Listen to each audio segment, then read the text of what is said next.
الله أكبر. Makasudin wannan sallah abu guda uku ne.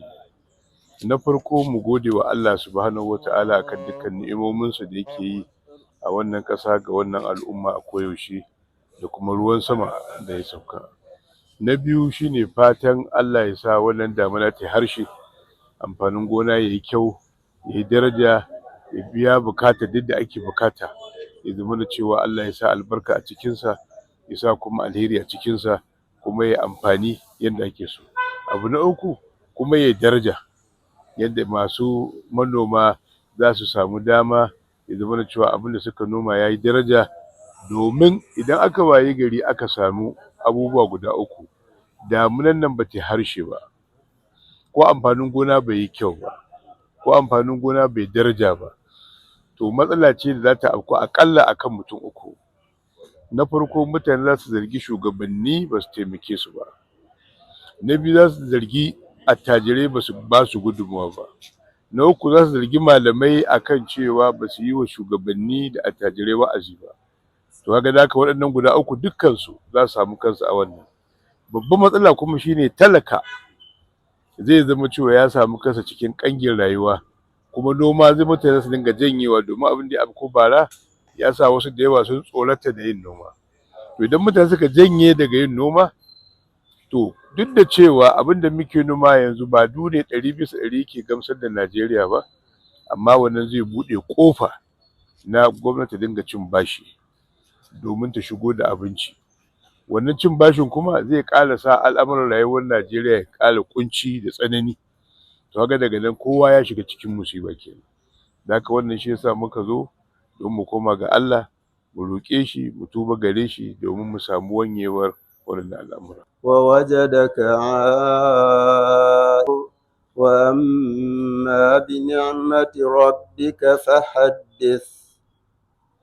الله أكبر. Da ruwa ne mutane suke rayuwa, da ruwa ne dabbobi suke rayuwa, da ruwa ne duniyar kanta gabaki ɗaya, wato abin da ke cikinta suke rayuwa.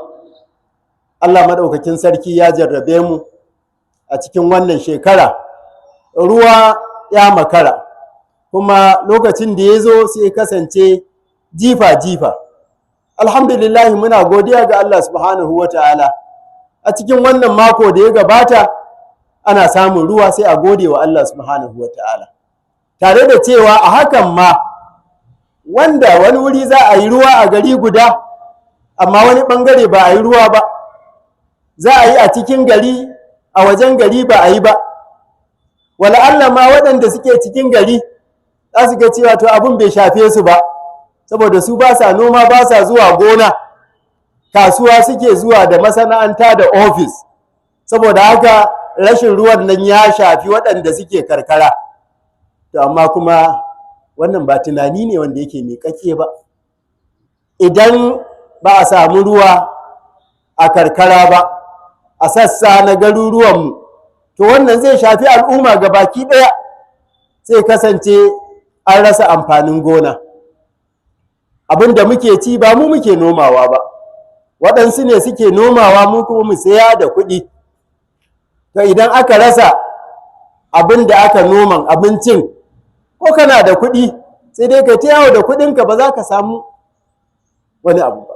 Da yawa duk manomi ya san cewa ya kamata ce yanzu an ci tumu, amma ba ci tumu ba. Kuma ya kamata a ce an samu damar da masara ta yalwata ko ina, wannan bai yiwu ba. Gyaɗa ya kamata a ce an ganta a ko ina, bai yiwu ba. Wake a ko ina, za a ce an yi ruwa a cikin gari, amma idan ka tambayi ƙauyuka za ka ji ba a yi ba.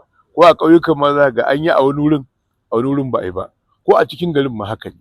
To kaga kenan ashe har yanzu akwai abin tsoro. Watan Ogas watan ruwa ne wanda aka saba a al'ada, amma muna kyakkyawan zato da fata ga Allah zai kawo mana mafita. Wannan abin da muke jin tsoro ba mu kaɗai zai cuta ba, zai cuci duk nahiyoyin da ke tare da mu. Saboda me? Zai buɗe wa gwamnati hanyar cin bashi. Wannan cin bashi kuma zai ƙara nutsa wannan ƙasa cikin musiba. Shigar wannan Najeriya cikin musiba, Afirka gaba ɗaya zai shafa, ba wai Najeriya kawai zai shafa ba. الله أكبر.